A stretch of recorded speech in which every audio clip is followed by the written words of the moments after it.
വിശേഷം എന്റെ വീട്ടിൽ എല്ലാവരുമായിട്ടാണ് കേട്ടോ. ഇന്ന് ഞങ്ങൾ എല്ലാവരും കൂടെ ഒന്ന് പുറത്തു പോവാണേ. എന്നും നന്ദുന്റെ വീട്ടിൽ എല്ലാവരുമായിട്ടല്ലേ പോകുന്നത്. ഇന്നൊരു ദിവസം എന്റെ വീട്ടിൽ എല്ലാവരുമായിട്ട് പോവാം എന്ന് കരുതി.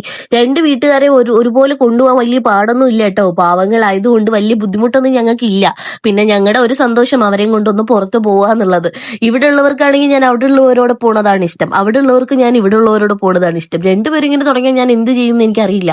അങ്ങനെ കുട്ടികളെയൊക്കെ പറക്കിക്കൊണ്ട് പോകാൻ ഇത്രയും പാടാണെന്ന് അറിഞ്ഞിരുന്നെങ്കിൽ ഈ ട്രിപ്പ് ഞാൻ ക്യാൻസൽ ചെയ്താണ്. ഇതോ നോക്ക്, അവിടെ ബൊമ്പു എന്നൊക്കെ, അവിടെ ബൊമ്പു ആണെങ്കിൽ ഇവിടെ സിദ്ധു ആണ് കേട്ടോ ഫ്രണ്ട് സീറ്റും. പിന്നെ ഞാൻ അവനെ കാല് പിടിക്കുന്ന പോലെ ഇവന്റെ കാലും അങ്ങ് പിടിക്കും. പിന്നെ പോണ വഴിക്ക് ഒരു റിലേറ്റീവിന്റെ വീട്ടിലേക്ക് കയറാനുണ്ടായിരുന്നു. അവിടെ കയറി ചായയും കേക്കും. ഈ കേക്ക് ഞങ്ങൾ വാങ്ങിക്കൊണ്ട് പോയതാണ്. എന്നിട്ട് ഒരു നാണം ഇല്ലാതെ എല്ലാം കൂടെ തന്നെ നോക്കും. ഞാൻ കഴിച്ചില്ല കേട്ടോ. എന്നിട്ട് എല്ലാവരുടെ കേക്കൊക്കെ കഴിച്ച് ഞങ്ങൾ നമ്മുടെ സ്ഥലത്തെത്തി. നമ്മൾ ബീച്ചിലാണ് വന്നത്, കാരണം വേറെ എങ്ങും ഇതുങ്ങളെയും കൊണ്ട് പോകാൻ പറ്റില്ല. ഇവിടെ ആകുമ്പോ ആരും ഇല്ല. നട്ടപ്ര വെയിലാണ് കേട്ടോ. 2 മണി സമയം കണ്ടാണ്. എന്നിട്ട് നമ്മള് ഈ സാധനമൊക്കെ അവിടെ ഇരിക്കട്ടെ, ഞാനൊന്ന് അയവറുത്തിട്ട് വരാൻ പറഞ്ഞപ്പോ ദാ എന്റെ പുറകെ ഓടി വരുന്നു. എന്നാ പിന്നെ വായോ കളിക്കാമെന്ന് കരുതി ഞങ്ങള് കൊച്ചേ മക്കളും ഞാനും എല്ലാരും കൂടെ നമ്മളിവിടെ അവരുടെ സാധനങ്ങളൊക്കെ വെച്ചിട്ട്, ഇതൊക്കെ എന്താണെന്ന് എനിക്ക് അറിയില്ല, ഇതൊക്കെ എവിടുന്ന് കിട്ടുന്നാവോ. പിന്നെ കുറച്ചു നേരം വെള്ളത്തിൽ കളിക്കാമെന്ന് കരുതി എല്ലാത്തിനെയും പറക്കി വെള്ളത്തിനകത്ത് ഇട്ടു. അവനാണെങ്കിൽ പേടിയാണേ.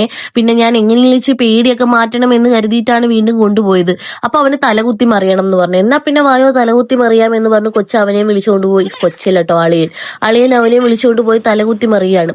അപ്പോൾ ഉണ്ട് എല്ലാവർക്കും ബോറടിക്കുന്നത്. എന്നാ പിന്നെ വായോ എല്ലാരും കൂടെ തലകുത്തി മറിയാമെന്ന് കരുതി കൊച്ചുങ്ങളെയും തലകുത്തി മറിയിച്ചു കേട്ടോ. ഈ കൊച്ചുങ്ങളെയും കാര്യം കൊണ്ട് നമ്മൾ തോറ്റു. അപ്പൊ പിന്നെ നമ്മൾ വെറുതെ നിൽക്കണ്ടേ. അപ്പൊ പിന്നെ തൊട്ടാ പോലീസ് കളിക്കാൻ നേരത്തെ എല്ലാ മുതുക്കികളും കൂടെ ഓടിക്കളിക്കും. നാണോമാനം ഉണ്ടോ നോക്കിയാണ് എല്ലാം കൂടെ ഓടിക്കളിക്കുകയാണെ. ഓടിക്കളിച്ച് അവസാനം കേതച്ച് പണ്ടാരടങ്ങി. പിന്നെ കൊച്ചയും മോളും കൂടെ ഓടുന്നുണ്ട് ഞങ്ങൾ ഇവിടെ ഇരുന്നിട്ടോ.